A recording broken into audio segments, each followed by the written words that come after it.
Dear students, today we will analyze the selection sort algorithm. First of all, we consider the data.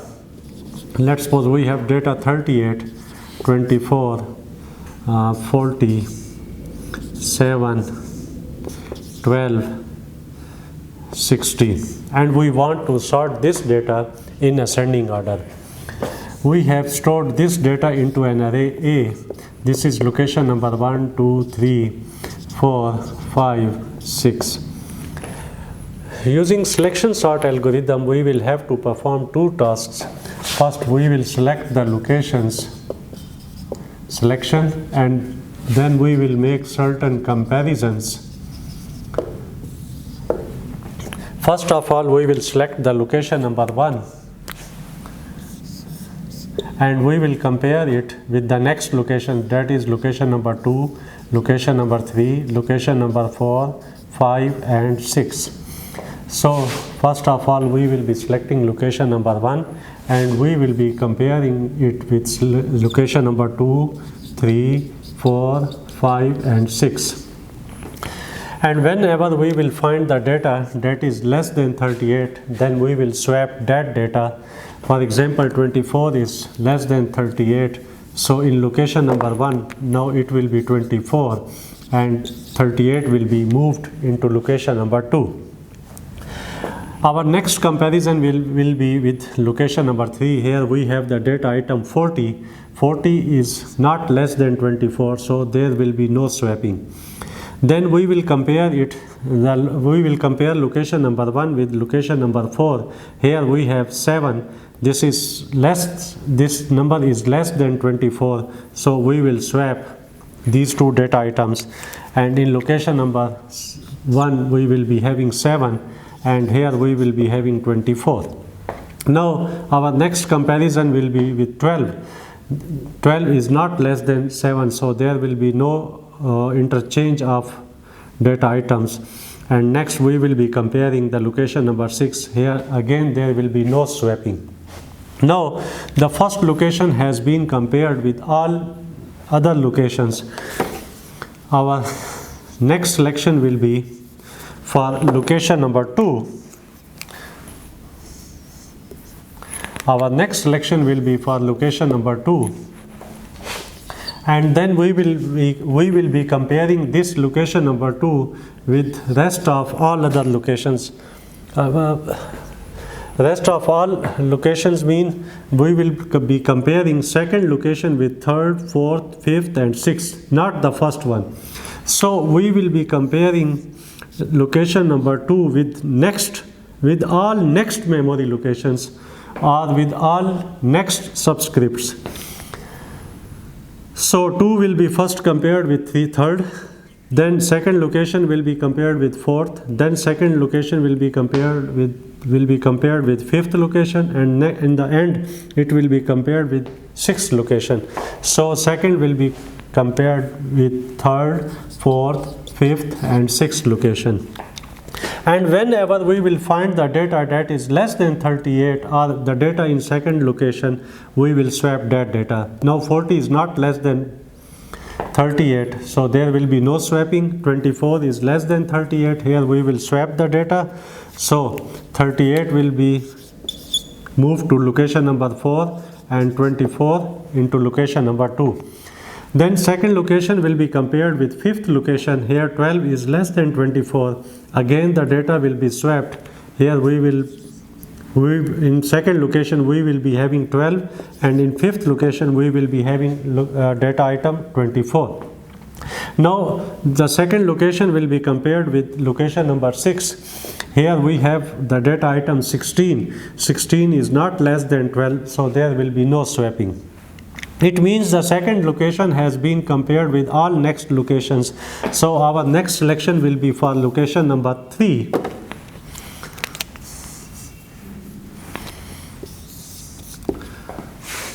And third location will be compared with all next locations. First of all, it will be compared with fourth and then fifth and then sixth location. So 38 is less than 40, so it will be swapped.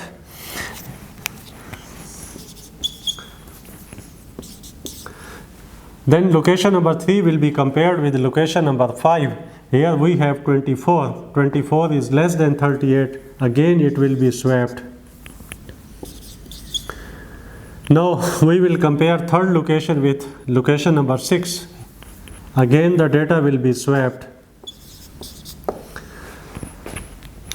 Now the third location has been compared with all next locations. Now we will select location number 4 and we will be comparing it with next locations, that is location number 5 and location number 6. 38 is less than 40, so that the data will be swapped. Now we will compare. It means the fourth will be first compared with the fifth location and then it will be compared with sixth location.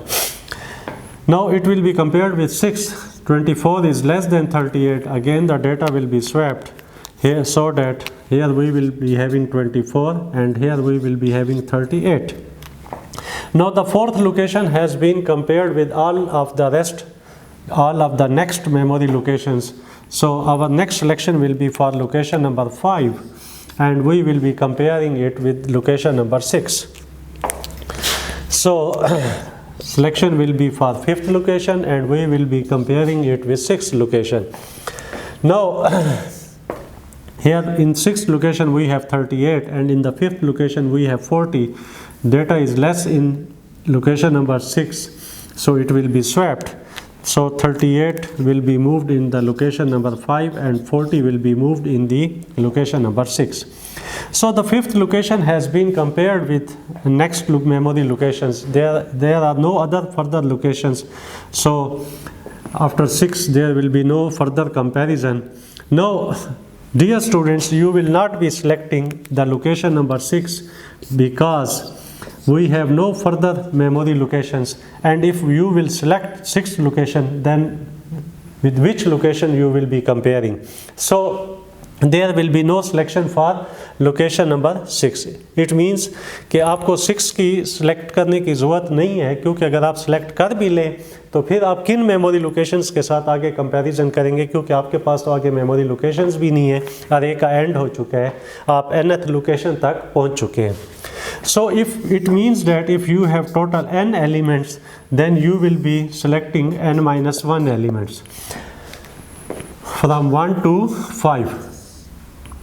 तो हमारे पास जो selection होगी वो total n minus 1 elements की होंगी, और जो process आपको एक से ज़्यादा दफ़ा करना हो, फॉर एग्जांपल फर्स्ट टाइम आपने 1 को सिलेक्ट किया, फिर सेकंड, फिर थर्ड, फिर फोर्थ, फिर फिफ्थ, 1 बाय 1 लोकेशंस को आप सिलेक्ट करते आए, और जो काम आपको एक से ज़्यादा दफ़ा करना हो उसके लिए आप लैंग्वेज में क्या यूज़ करते हैं, लूप. तो यहाँ पर हमें सबसे पहले एक लूप एग्जीक्यूट, साथ साथ में आपको सिलेक्शन सॉर्ट का एल्गोरिदम भी एक्सप्लेन करता जाऊँगा. पहले मैंने इसको डेटा लेकर आपको पूरा प्रोसेस एक्सप्लेन किया और साथ साथ इसी के मुताबिक आपको एल्गोरिदम भी एक्सप्लेन करता जाऊंगा, फिर इसी एल्गोरिदम का मैं टाइम एनालिसिस करूंगा. So our first loop will be for selection I is equal to 1 to n minus 1. तो जब आप फर्स्ट लोकेशन को सिलेक्ट कर लेते हैं तो फिर आपका जो कंपैरिजन है वो सेकंड से स्टार्ट होता है. जब सेकंड को सिलेक्ट करते हैं तो कंपैरिजन थर्ड से स्टार्ट होता है. थर्ड को सिलेक्ट करते हैं तो कंपैरिजन फोर्थ से स्टार्ट होता है. इसका मतलब है अगर आप ith लोकेशन को सिलेक्ट करेंगे तो कंपैरिजन आपका i+1 से स्टार्ट होगा. एक लोकेशन नेक्स्ट, यानी फर्स्ट का कंपैरिजन सेकंड से, सेकंड का थर्ड से, थर्ड का फोर्थ से, फोर्थ का फिफ्थ से, फिफ्थ का सिक्स से. अगर लोकेशन की सिलेक्शन की लूप का नाम i है तो कंपैरिजन जो है i+1 यानी 2 से स्टार्ट होगा. अगर 2 है तो 2+1 3 से स्टार्ट होगा. 3 है तो 3+1 4 से स्टार्ट होगा. 4 है तो 4+1 5 से स्टार्ट होगा. और लास्ट लोकेशन तक आपको कंपैरिजन करना होगा तो i+1 से स्टार्ट लेंगे और n तक आपको कंपैरिजन करना होगा. तो फर्स्ट लूप आपकी ये हो गई सिलेक्शन की. This is for selection and the second one is for comparisons.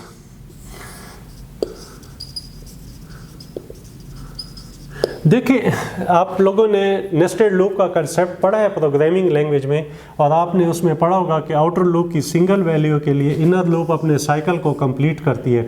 तो क्योंकि यहाँ पर आउटर लूप हम सिलेक्शन को किस लिए हमने आउटर लूप में रखा है, क्योंकि सिलेक्शन की वैल्यू सिंगल है, 1 है, और उसके लिए कंपैरिजन्स मोर देन 1 टाइम हो रही है, यानी कंपैरिजन्स का साइकिल जो है वो लास्ट लोकेशन तक कंप्लीट होगा, उसके बाद सिलेक्शन की वैल्यू चेंज होगी 2 होगी, और फिर लास्ट लोकेशन तक कंपैरिजन्स का साइकिल कंप्लीट होगा, और उसके बाद सिलेक्शन की वैल्यू में चेंज होगी 3 हो जाएगा, फिर कंपैरिजन्स का साइकिल लास्ट लोकेशन तक कंप्लीट होगा। तो इसका मतलब है जो कंपैरिजन्स हैं वो इनर लूप में होने चाहिए, इसलिए आउटर लूप हमने सिलेक्शंस की रखी है और इनर लूप जो है हमने कंपैरिजन्स की रखी है। तो आपने अब कंपैरिजन करना होगा, आपने जिस लोकेशन को सिलेक्ट किया था, लेट्स सपोज आपने फर्स्ट ऑफ ऑल इस लोकेशन को सिलेक्ट किया था, इसको आप आई कहेंगे क्योंकि सिलेक्शन की लूप का नाम आपने उसके लिए जो लूप काउंटर यूज़ किया वो आई है। तो ए आई को आप बाकी तमाम लोकेशंस के साथ कंपेयर करेंगे, सेकंड, थर्ड, फोर्थ, फिफ्थ। तो इसके लिए आपने जो लूप काउंटर यूज़ किया कंपैरिजन के लिए जे यूज़ किया है। तो आई की फर्स्ट वैल्यू क्या होगी हमारे पास 1, और जे की वैल्यू स्टार्ट होगी 2 से, तो ए 2 के साथ कंपेयर होगा, फिर जे की वैल्यू 3 होगी तो ए 3 के साथ कंपेयर होगा, जे की वैल्यू 4 होगी तो फोर्थ लोकेशन के साथ कंपेयर होगा, जे की नेक्स्ट वैल्यू 5 हो जाएगी तो फिफ्थ लोकेशन के साथ कंपैरिजन होगा, और नेक्स्ट टाइम जब जे की वैल्यू 6 हो जाएगी तो सिक्स लोकेशन के साथ कंपैरिजन होगा। तो इसका मतलब है ए आई का कंपैरिजन करेंगे हम ए जे के साथ, और अगर ए आई ग्रेटर है ए जे से, अगर फर्स्ट यानी जिस लोकेशन को आपने सेलेक्ट किया उसका डेटा ग्रेटर है एज़ कम्पेयर टू जिसके साथ आप कंपैरिजन करें, then you will have to swap the memory locations, जैसा कि अभी मैं आपको डेटा लेके एक्सप्लेन कर रहा था। तो स्वैप करेंगे ए आई को विद ए जे के साथ, इसके बाद आपका एंड इफ, और उसके बाद आपका लूप्स का एंड हो जाएगा। तो डियर स्टूडेंट्स, ये हमारे पास एल्गोरिदम है सिलेक्शन सॉर्ट का। अब हमने इसको क्या करना है, इसका टाइम एनालिसिस करना है, इसकी टाइम कम्प्लेक्सिटी फाइंड करनी है, how much time this will take on any kind of machine, कि आप इसको किसी भी मशीन के ऊपर रन करें तो ये मैक्सिमम आपका कितना टाइम लेगा। तो इसके लिए हम इसका एनालिसिस करते हैं।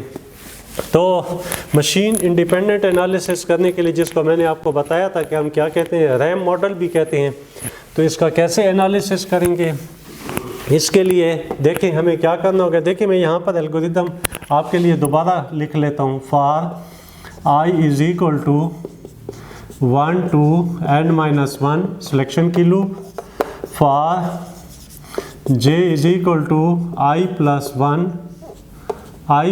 1 to n कंपैरिजन्स की loop, if ai is greater than aj comparisons करेंगे, swap ai with aj end if and then end for. तो मैंने आपको बताया था कि जब आपने मशीन इंडिपेंडेंट एनालिसिस करना हो तो उसके लिए आपको क्या कंसिडर करना होगा, हर स्टेटमेंट की कास्ट कंसिडर करेंगे और उसके नंबर ऑफ टाइम्स यानी उसकी जो है फ्रीक्वेंसी जो है वो आप डिटरमिन करेंगे। फर्स्ट स्टेटमेंट की मैं कास्ट सपोज कर लेता हूँ C1, मैंने आपको ये पहले भी एक्सप्लेन किया था। कास्ट का मतलब ये है कि इसको किसी भी मशीन पर हम एग्जीक्यूट करें तो लेट्स सपोज जो इसका एक दफ़ा एग्जीक्यूट करने का जो टाइम है वो C1 है, और आप देख रहे हैं कि ये n-1 टाइम एग्जीक्यूट हो रही है फॉर ट्रू।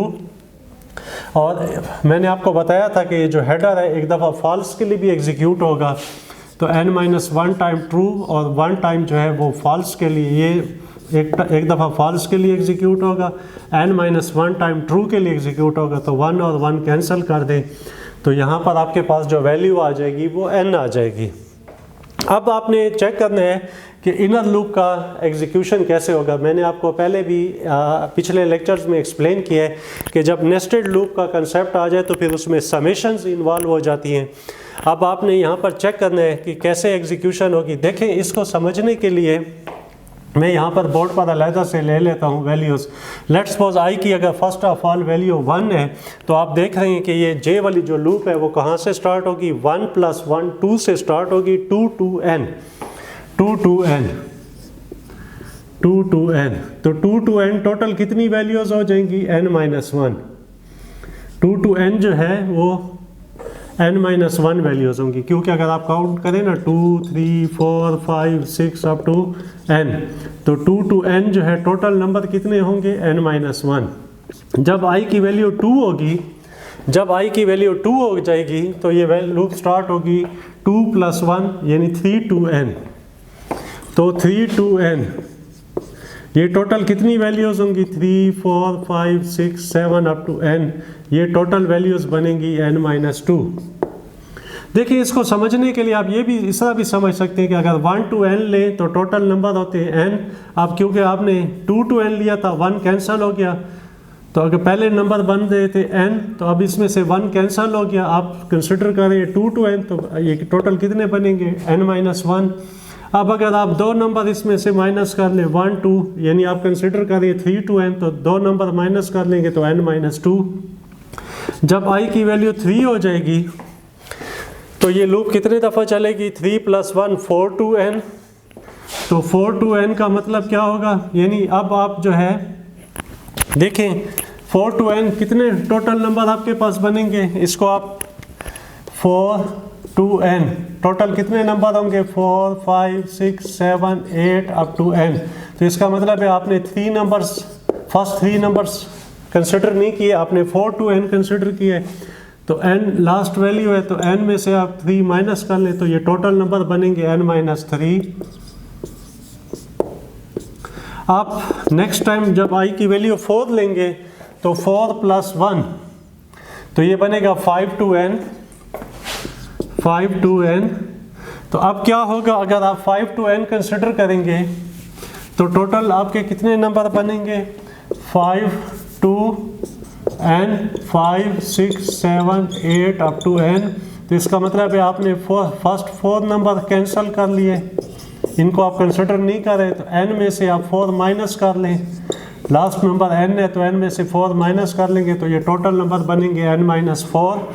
तो ये आपके पास आ जाएगा n-4, और इस तरीके से आप इसको चेक करते रहें। तो आपने पढ़ा है कि हेडर जो है ये तो हो गई ट्रू वैल्यूज़, हर दफ़ा एक दफ़ा फॉल्स के लिए भी एग्जीक्यूट होगी, 1 टाइम फॉल्स के लिए भी एग्जीक्यूट होगी, n-1 टाइम ट्रू के लिए, फिर n-2 टाइम ट्रू के लिए, n-3 टाइम ट्रू के लिए, n-4 टाइम ट्रू के लिए, और हर दफ़ा हेडर एक दफ़ा फॉल्स के लिए भी एग्जीक्यूट होगा।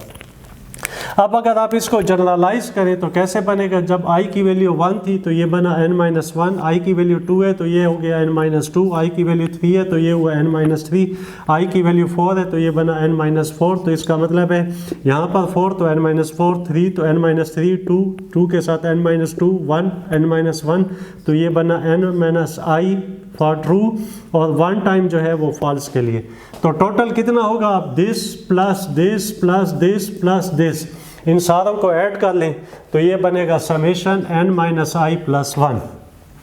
तो अगर इस स्टेटमेंट को एग्जीक्यूट करने की कास्ट जो है एक दफ़ा C2 है तो टोटल कितनी दफ़ा एग्जीक्यूट होगी n-i + 1, where i = 1 to n-1, क्योंकि देखें i की लूप 1 से स्टार्ट हो रही है, n-1 लास्ट वैल्यू होगी।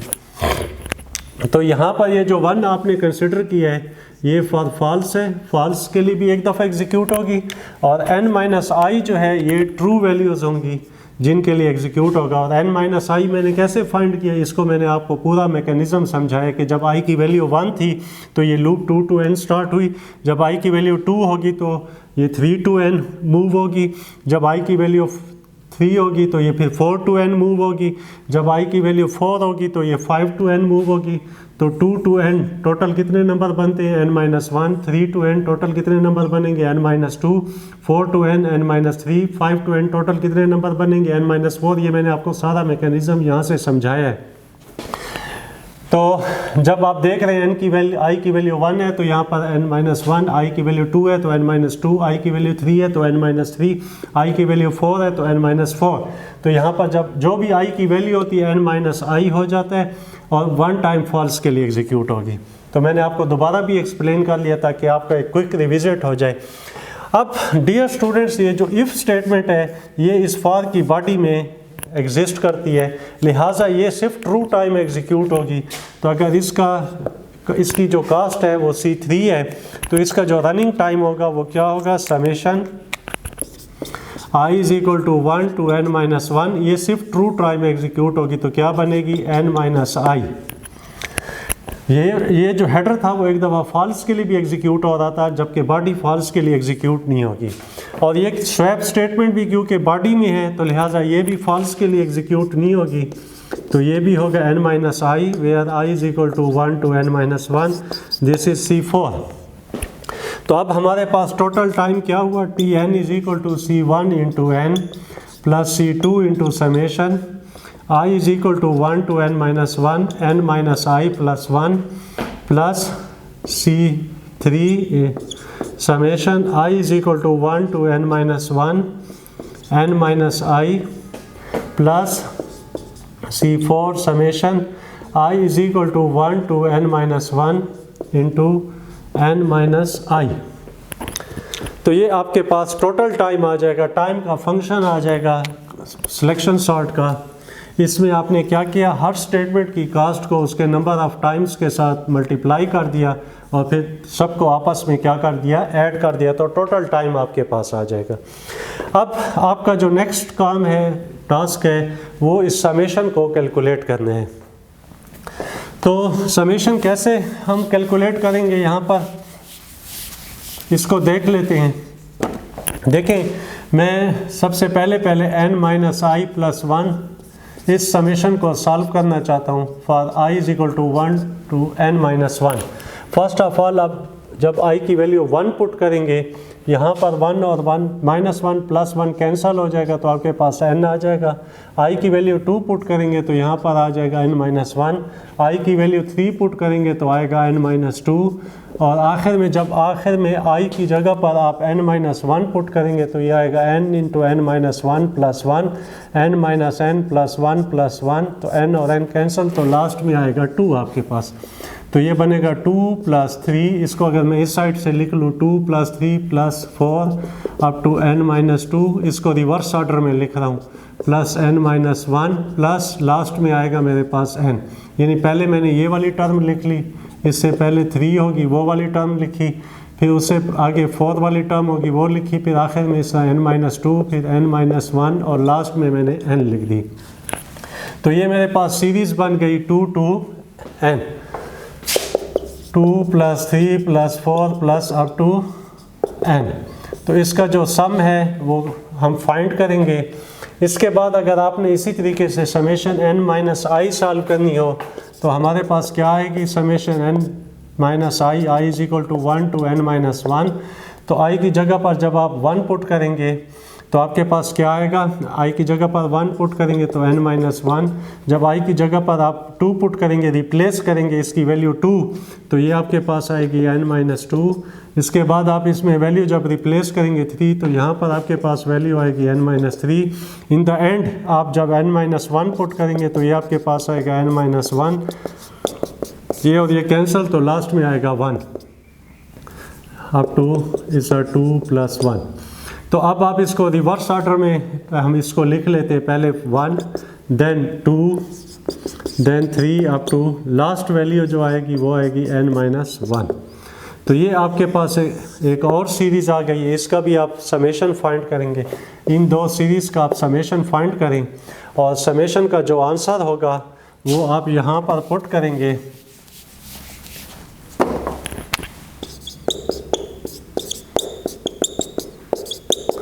इस सीरीज़ की समेशन का जो आंसर होगा, इस सीरीज़ की जो समेशन का आंसर होगा वो यहाँ पर आप रिप्लेस कर देंगे। तो इसके बाद जो है आपके पास टाइम फंक्शन जो है आपके पास आ जाएगा। देखते हैं अब इनका समेशन कैसे कैलकुलेट होगा। 2 प्लस 3 प्लस 4 प्लस n, और दूसरी सीरीज़ है हमारे पास 1 plus 2 plus 3 plus up to n-1। तो कैसे इनका आप समेशन कैलकुलेट करेंगे इन दोनों सीरीज़ का, देखें ये भी मैं आपको थोड़ा सा एक्सप्लेन कर लेता हूँ कि इन दोनों का समेशन आप कैसे कैलकुलेट करेंगे। इस सीरीज़ का समेशन क्या आएगा और इस सीरीज़ का समेशन क्या आएगा। देखिए आप लोगों ने पढ़ा होगा मैथमेटिक्स में, या तो आप सम ऑफ सीरीज़ का फार्मूला लगाएं, लेकिन अगर आपके पास फार्मूला आपको याद नहीं है तो मैं आपको लॉजिक यूज़ करके भी आप इसको कैलकुलेट कर सकते हैं, इन्फ्रेंस यूज़ करके। 1 to n टर्म्स हो, इनको सम करें तो हमारे पास सीरीज़ का आंसर आता है n into n plus 1 divided by 2।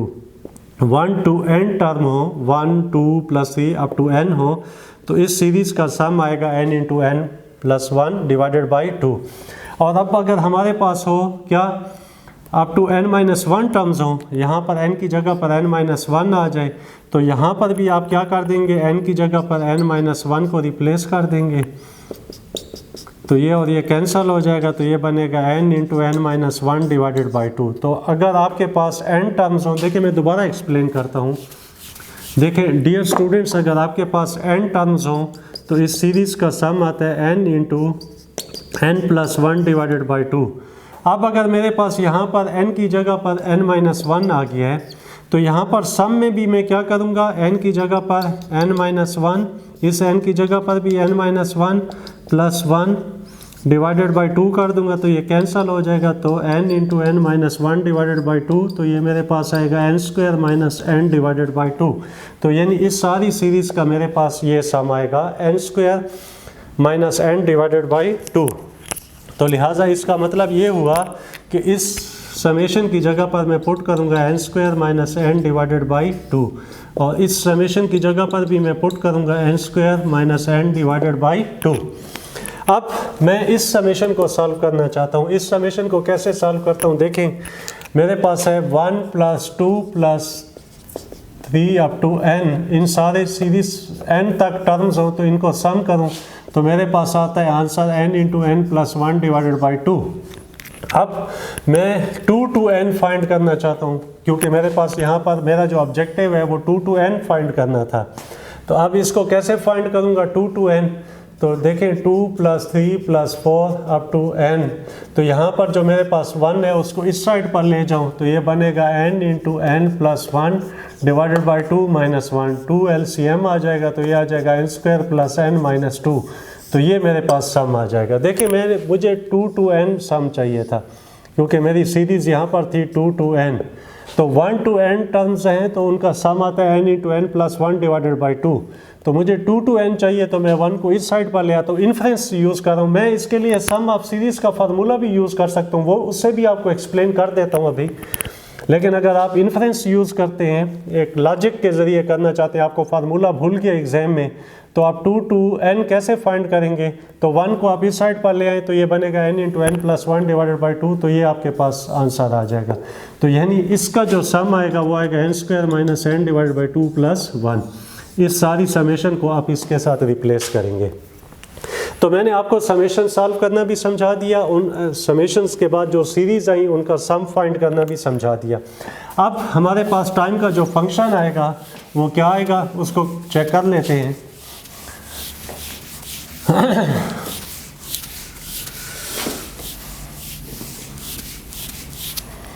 देखें तो अब हमारे पास जो टाइम का फंक्शन आ जाएगा वो होगा t of n is equal to c1 into n plus c2 into, ये हमारे पास सम इसका है n square minus n plus 1 divided by 2, and then c3 into n square minus n, क्योंकि इस सीरीज़ का जो सम आया वो मेरे पास n square minus n divided by 2 आया, plus c4 into n square minus n divided by 2। तो अब देखें मेरे पास क्या आ जाएगा, इसका जो सम है वो मेरे पास क्या होगा, c1 into n plus c2 divided by 2 into n square plus minus c2 divided by 2 into n plus c2 divided by 2, then next c3 into n square by 2 minus c3 by 2 into n, इसको और इसको multiply करेंगे तो plus ये आएगा c4 divided by 2 into n square minus c4 divided by 2 into n. तो अब अगर सबसे पहले आप एन स्क्वायर के कॉमन कर लें, उसके बाद आप एन वाली टर्म्स कॉमन कर लें और आखिर में आप कांस्टेंट्स लिख दें, तो मेरे पास आ जाएगा c2 by 2 then C3/2 then C4/2। फिर उसके बाद एंड की टर्म्स आप कॉमन करेंगे तो C1 then minus C2/2 then minus C3/2 and then minus C4/2 and then यहाँ से मैंने n स्क्वायर कॉमन लिया, यहाँ से मैंने n स्क्वायर कॉमन लिया, जहाँ जहाँ n की टर्म्स थी वहाँ से मैंने n कॉमन ले लिए और आखिर में मैंने जो है ये n कॉमन हो गया और आखिर में जो अगर कोई कांस्टेंट टर्म्स हैं तो मैं उनको लिख दूंगा। तो अब इन सारे जो n स्क्वायर के कोफिशिएंट्स हैं उनको अगर मैं रिप्लेस कर दूं एक वैल्यू a के साथ तो ये बनेगा an स्क्वायर। n के साथ जो कोफिशिएंट्स हैं उन सारों को मैं रिप्लेस कर दूं b के साथ तो ये बनेगा bn और लास्ट में जो कांस्टेंट टर्म्स हैं उनको मैं रिप्लेस कर दूं c के साथ तो अगेन जो है वो टाइम का जो फंक्शन बनेगा वो क्वाड्रेटिक इक्वेशन बनेगा। तो अब देखें आप इससे नोट कर सकते हैं कि जो आपके पास बबल सॉर्ट थी, बबल सॉर्ट का एल्गोरिदम था, उसका रनिंग टाइम भी क्या आया था an square plus bn plus c और आज आपने सिलेक्शन सॉर्ट का जो एनालिसिस किया है उसका भी रनिंग टाइम आया an स्क्वायर